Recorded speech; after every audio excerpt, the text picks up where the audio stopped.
Good morning, guys and gals. Dave, Rolling Springs Ranch. Today, Sunday, the weather is rainy outside, it's cold, so we're going to do something different today. Today, we are going to talk about sourdough starter yeast. To become more self-sufficient on the homestead, we thought it was best to start and try to gather yeast from the air that we breathe and start by having a starter yeast. If you go to the store and you buy instant yeast, this little jar roughly is anywhere from $5 to $7.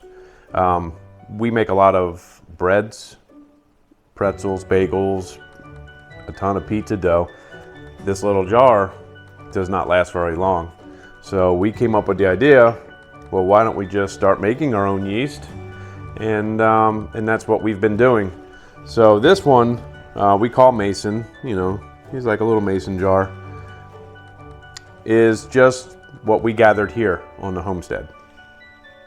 Regular unbleached flour. Actually, this is probably bleached flour with city water. It doesn't thrive like the other one at first, but once everything gets started and so forth, it becomes the same. So we're going to talk about several different starter yeasts that we picked up.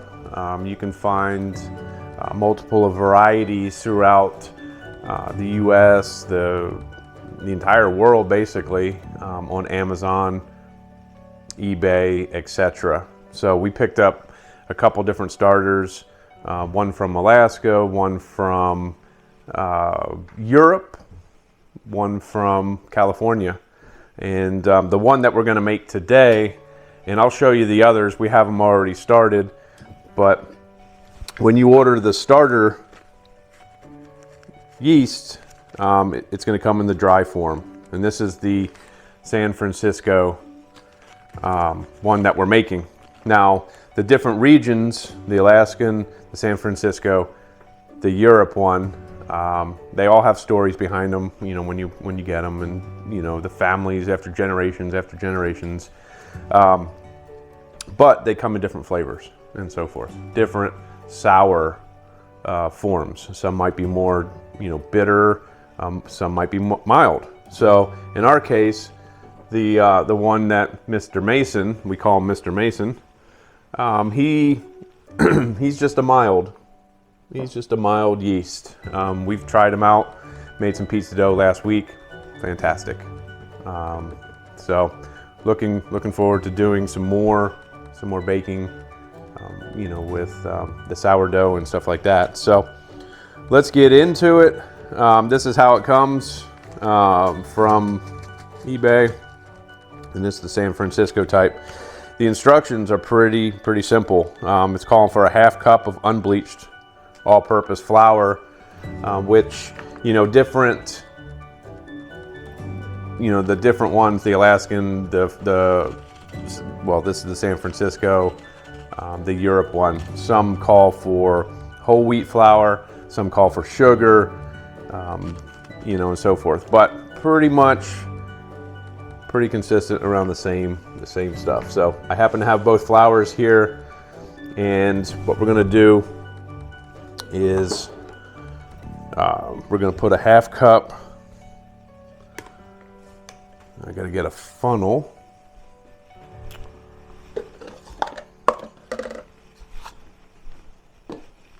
And we'll get a half cup of flour.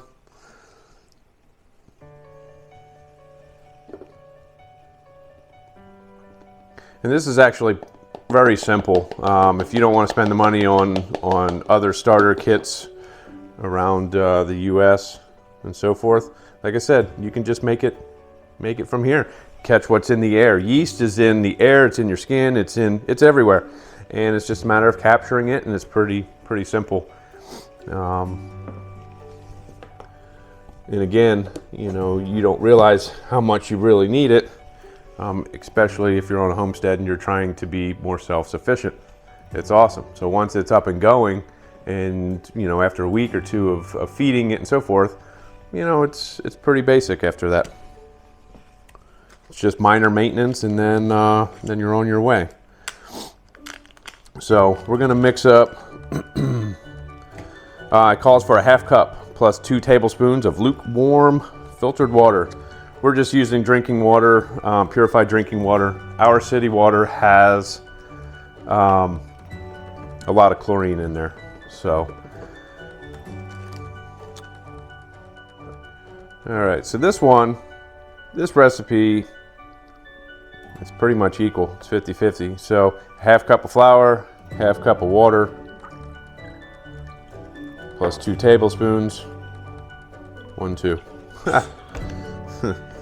So anyway, we're gonna put that in there for about 30 seconds in the microwave. This particular starter yeast has been around for 220 years. The other ones that we have could go back hundreds of years and so forth. I think this is the newest version. Let me find that piece of paper that I had. All right, pause. So a little backstory. The San Francisco has been around 222 years, I do believe. There are people out there that do try to find the best lines of certain things, and these people try to find a reliable source, you know, that are handed down, you know, decade after decade after decade. So this one originated from Fisherman's Wharf, San Francisco, and that's what we're doing. So again, all of them, the different varieties that we do have different smells. Some are stronger, they smell bad, but you know, in the second sense, they have you know, that fresh, yeasty bread smell that gets you all excited. So, well, I put this in. I put it in a little too long, so I have to wait just a second before I put the yeast in there. That's way too hot. We will have dead. That's hot. All right, so we got our water heated back up. I got distracted and I put it in there for a minute, and it was way too hot. Way too hot. So this recipe calls for everything just kind of goes in. The flour, we're going to put a tablespoon of sugar. We're going to put the packet of starter powder, and then we're going to dump the water in there, and then we're going to just mix it up. After that, it just says put saran wrap over the top of it to encourage fermentation, and we'll let it sit there and do its thing. So we get a tablespoon. All right, tablespoon of sugar.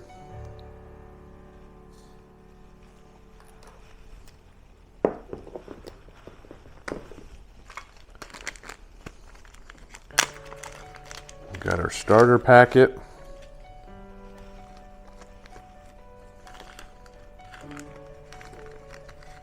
Typically, what do these run on? $5. $5 a starter pack, depending on the variety. Okay.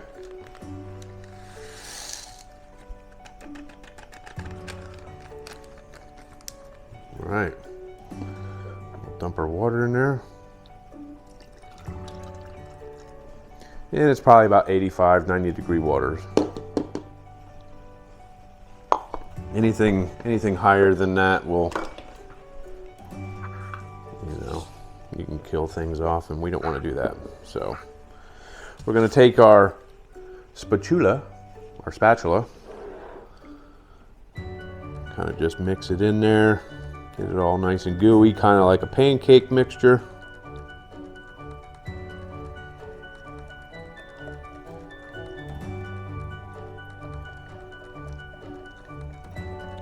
The starter chunks should break down, not be so clumpy in there.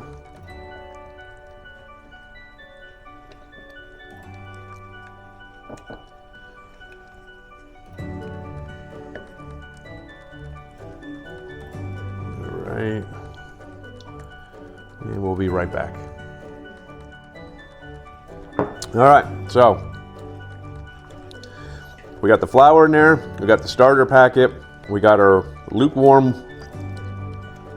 bottled water, and a tablespoon of sugar. So we're just scooping around, making sure there's no clumps of flour in there. We'll wipe this clean. And this is pretty much, at this point, day one. So what we're gonna do is we're gonna take a piece of saran wrap,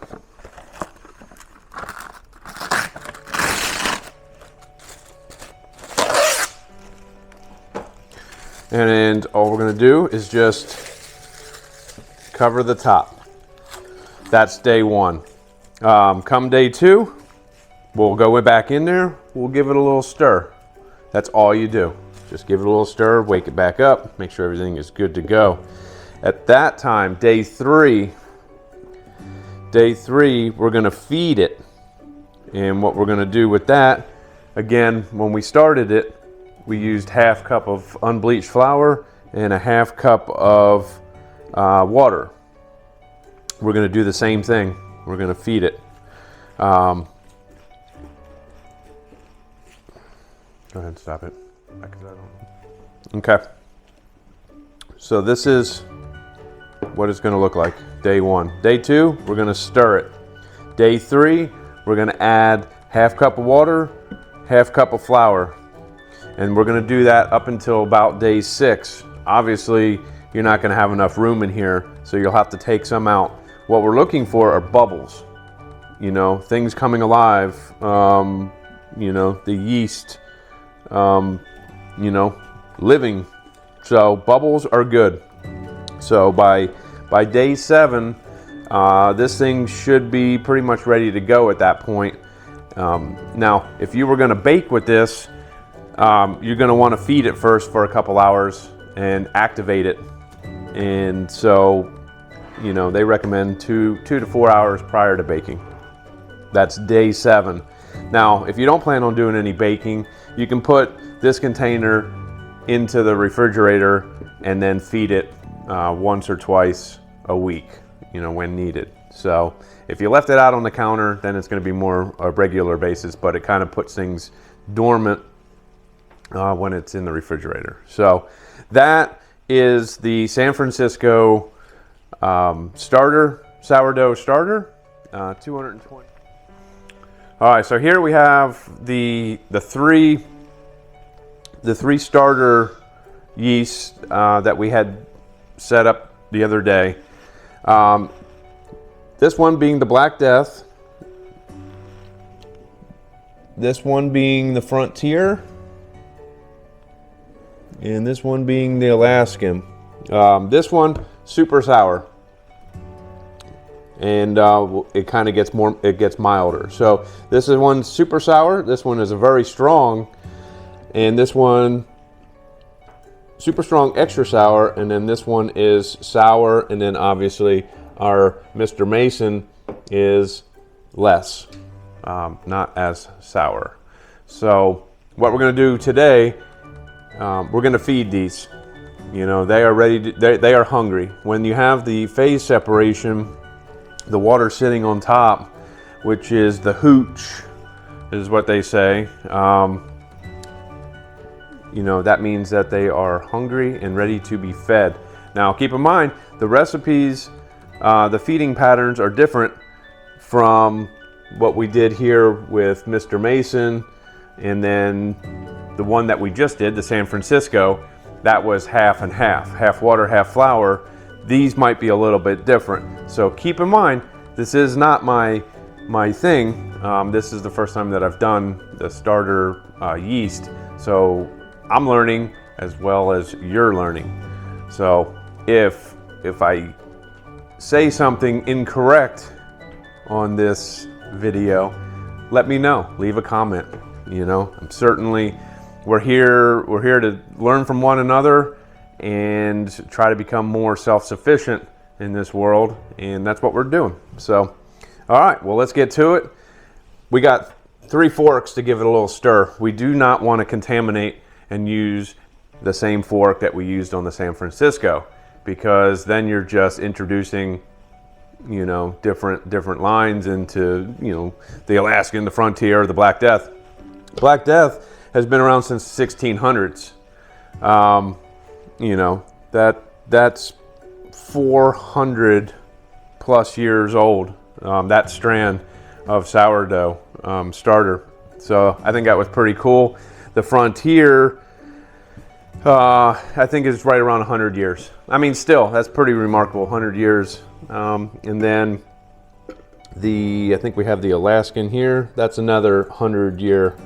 And then we have, you know, 7 day. You know, so, oof, for the record books. But anyway, all right, well, let me get to it, and we'll show you how to feed it. Okay, so we're going to start with the Black Death. The instructions on this one, you can see the phase separation here. That's the hooch. It doesn't say to pour this one off, but all the other recipes say to pour the excess water off. And so that's what we're going to do, even though it doesn't say it, but all the other recipes do. So we're going to get this water, this recipe, half cup of water, half cup of unbleached flour, just like the other recipe that we did. So we'll put this in here for 30 seconds this time, not a minute. And then cook down 30 seconds. And then we're going to pour this one, we're going to pour the water off.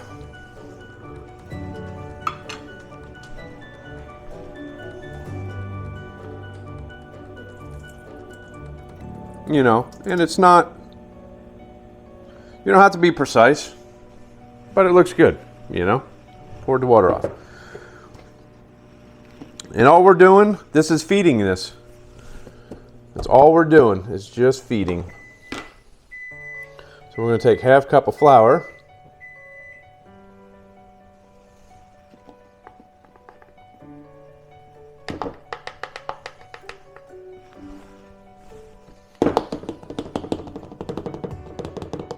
All right, so we're going to do this for the next 7 days until this starter, the Black Death sourdough starter, is established. And that goes for all the starters that we're doing. Roughly takes about a week. It might take a little bit longer if you're on city water and you have chlorinated water, and so forth.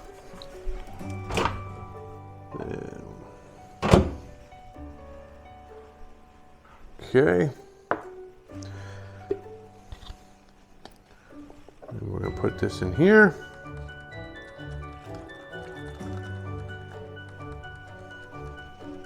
Okay. And then we're going to give it a little stir. And then we're going to use our clean fork. Fork seems to work the best. Kind of incorporate everything.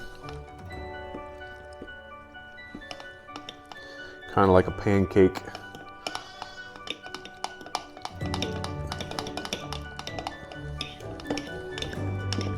In it.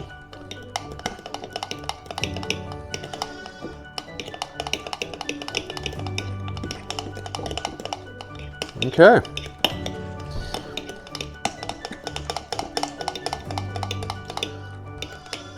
And just like that, that is how you feed your sourdough starter. So we'll just discard this because we're not going to use it again. Clean up the rim and put the cover back on. And there it is. It will start rising. It is currently in the process of eating. So it is, you can actually watch it move. And it's bubbling as we speak right now. So it was hungry. And so now we're going to move on to the Frontier. And I got to read and just double check and make sure that this one is the same, half cup, half cup. Like I said, every recipe is a little bit different. So just give me a minute or two and we'll be right back. All right. So after reviewing the directions, I realized that they're all from the same guy. His instructions are pretty much all the same. So all 3 starters, half cup of water, half cup of flour, pour the hooch off. This one doesn't, I don't really see any hooch on here. So this one might be just a little bit slower. We started these yesterday. So this one might be just a little slow getting off to the race. We're gonna put this back in here. I think I'm gonna do 20 seconds this time. That 30 seconds I thought was gonna work, but this microwave's a little strong. Okay. We'll get that in there. There's no hooch to take off, to pour off. I'm gonna do half cup of flour.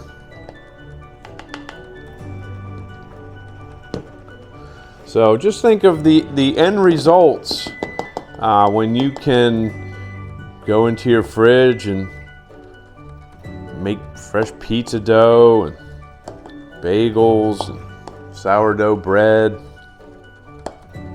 Now during the process, you know, in the week's time of feeding these guys, obviously our jars are going to get high, and you may have to pour some starter out.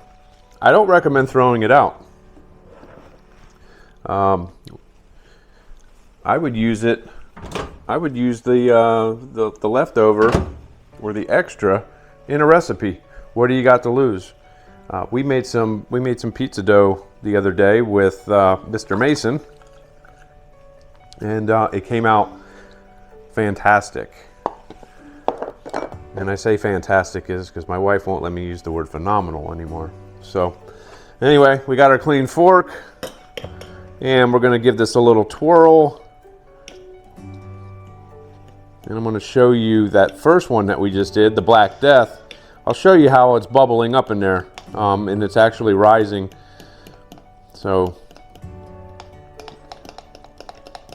this one might be a little slower, so this one may not have any production today, but we'll see.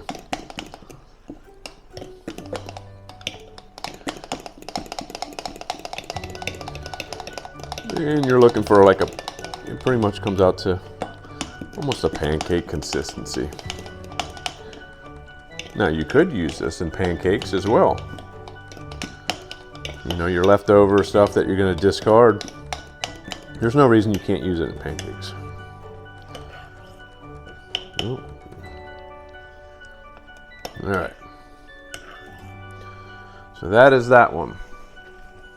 And then we just wipe the rim off. And then we'll let this one sit here for another day until it's feeding time tomorrow. And then we'll do the same for the Alaskan. Top off some water. I'm getting to be a pro at this now.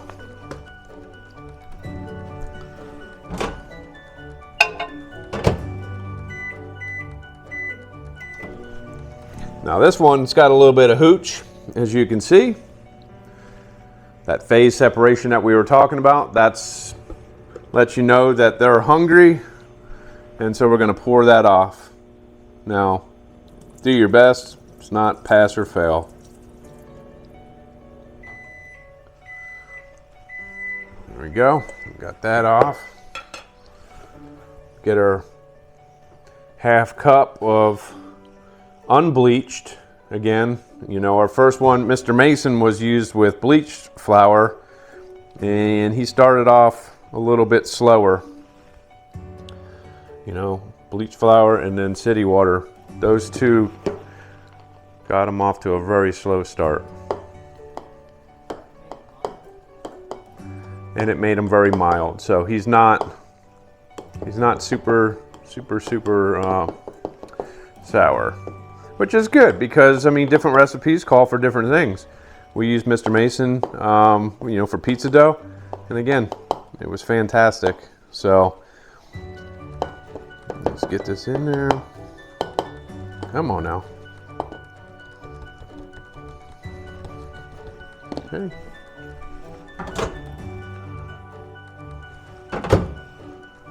It's roughly 85-degree water. I'm not going to break out the infrared gun for it. Take my word for it. And we got our clean fork. And we're feeding Mr. Alaskan.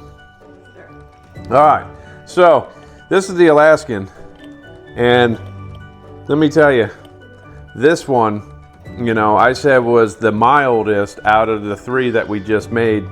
But this one, whew, this one smells like a fermented beer that sat in the back of your truck for a week. It is sour.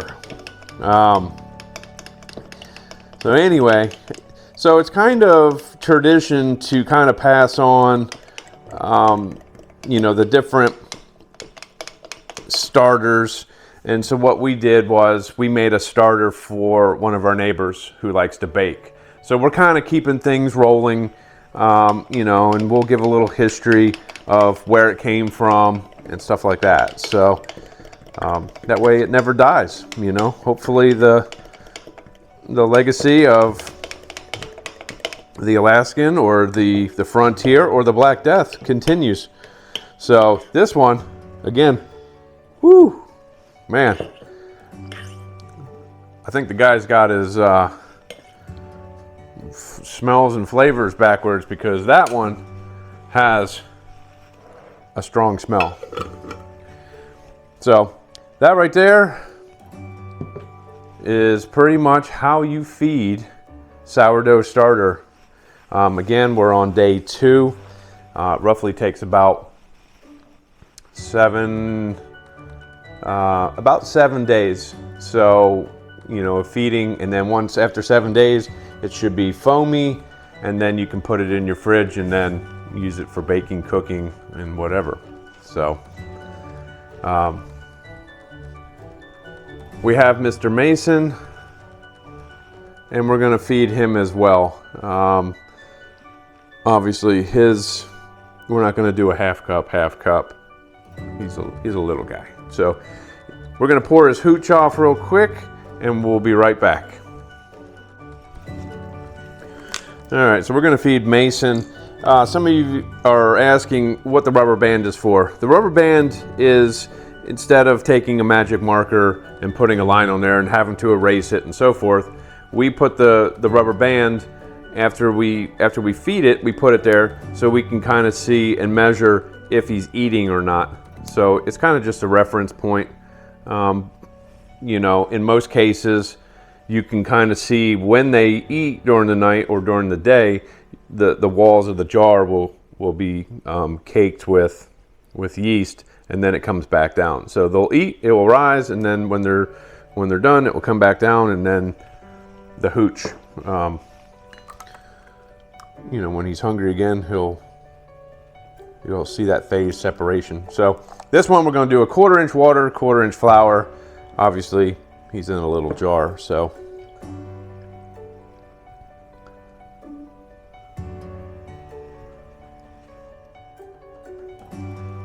Quarter cup of water. So, again, microwaves are going to be different strengths. This one, I only need it in there for 20 seconds. And some of y'all are questioning what the temperature might be. Okay, fine, I'll go get the infrared gun. Oh, I just happen to have one. So, you don't want to do it hot. You don't want to have it at 120 degrees. You don't want to kill the yeast that we're collecting.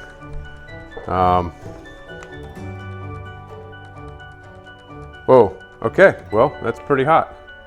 20 seconds, 151 degrees. All right, so the 20 seconds was 151 degrees. Keep in mind, I was doing 20 seconds for a half cup of water. This is a 1/4 cup of water, so I had to splash a little bit of water in there and bring it back down. So now we're back down to 100 degrees. So let's get our 1/4 cup. We gotta pour off the hooch.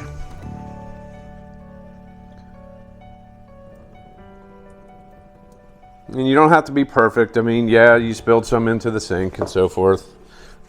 I guess one aspect, I guess it's good for a septic system. So, all right.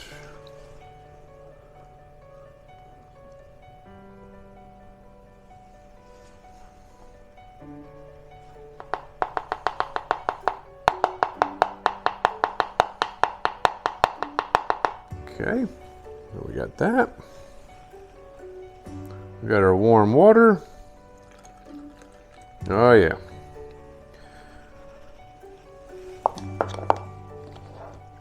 And then I got to get my new fork. Well, this one's kind of big for that little one.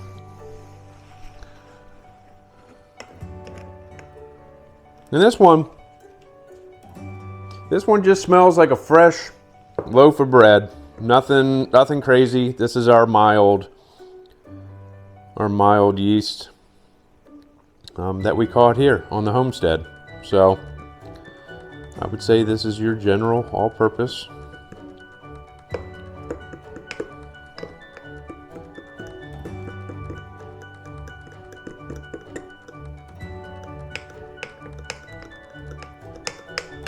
And it's as simple as that, guys. Doesn't take a lot of money, doesn't take a lot of time to start something that you're going to use all the time, and you can keep it in your fridge. So it will last a lifetime as long as you feed it. Again. So as I finish up on our original batch, Mr. Mason is actually the neighbors that we're making for the neighbors. So ours started out as Mr. Mason in his jar, but now we are on to a bigger as the days go on and you feed more. So as you can see in the 3 starters that we just made, you can see them bubbling and rising. They smell so delicious. Can't wait to make something, bake. So that concludes Sunday morning's cooking class. This is Dave, Rolling Springs Ranch. If you like what you see, hit the like, subscribe. If you have any questions, leave a comment below. I certainly will get back to you. And if there's something I'm doing wrong in this process, please let me know. We're all here to learn. You all have a good day.